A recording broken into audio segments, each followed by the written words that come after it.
তবে আমার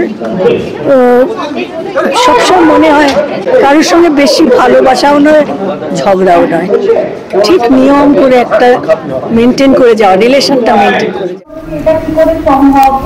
দিদি একটু দেখো।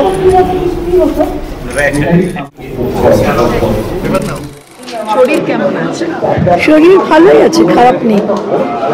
লাইফ টাইম অ্যাচিভমেন্ট অ্যাওয়ার্ড পাওয়া, সত্যি আজীবন কালের জন্যই বোধহয় আপনি বাঙালির কাছে গর্ব থাকবেন আছেন। কি বলবেন দিদি এটা আজকে? এটা সম্মানের তো বটেই, আনন্দেরও।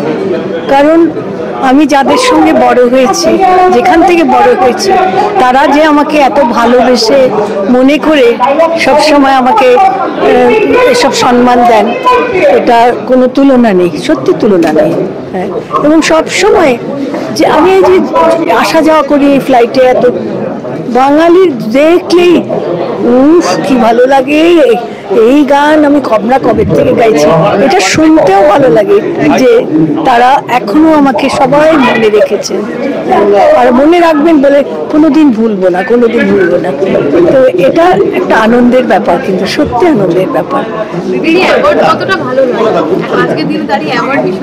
এটা সত্যি খুব সুন্দর এবং সম্মানের। এটা আমি বলছি, এই অ্যাওয়ার্ড আমি এর আগে এই ফাংশনে আমি এসেছি, খুবই আমার ভালো লেগেছে, কিন্তু এখন নিজে পেয়ে হচ্ছে আমি সত্যি উপভোগ করতে পারছি।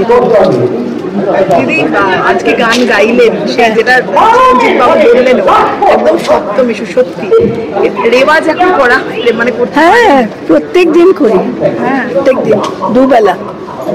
সেই ছোটবেলার মতো? হ্যাঁ, ওটা আমার ভুল হবে না। আর শেষ একটাই প্রশ্ন করবো যে এত উচ্চতার শিখরে উঠেও এত মাটির মানুষ, আপনি সবার সঙ্গে একই রকম ব্যবহার, এইটা যদি একটু বলেন। এটা দেখো, এটা আমার নেচার, আমি ইচ্ছে করে তো কিছু করি না। আর তবে আমার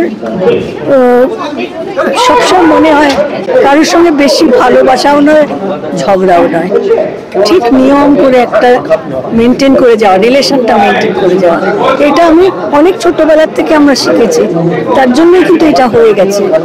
মানে ভালো লাগে, মানুষকে দেখলে ভালো লাগে, তারা ভালো বলছে এটা শুনতেও যেমন ভালো লাগে, তারা পছন্দ করছে এটাও ভালো লাগে, আর তারা যে আসছে ছুটে আমার কাছে, এটা আরো বেশি ভালো লাগে।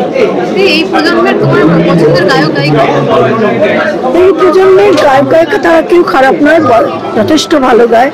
এখন দেখুন, কম্পোজিশন গুলো হিট করার মতো হলে তবেই কিন্তু গানটা হিট হয়, শুধু গাইলেই তো হবে না। ঠিক আছে, ভালো থাকবেন সকলে। Thank you.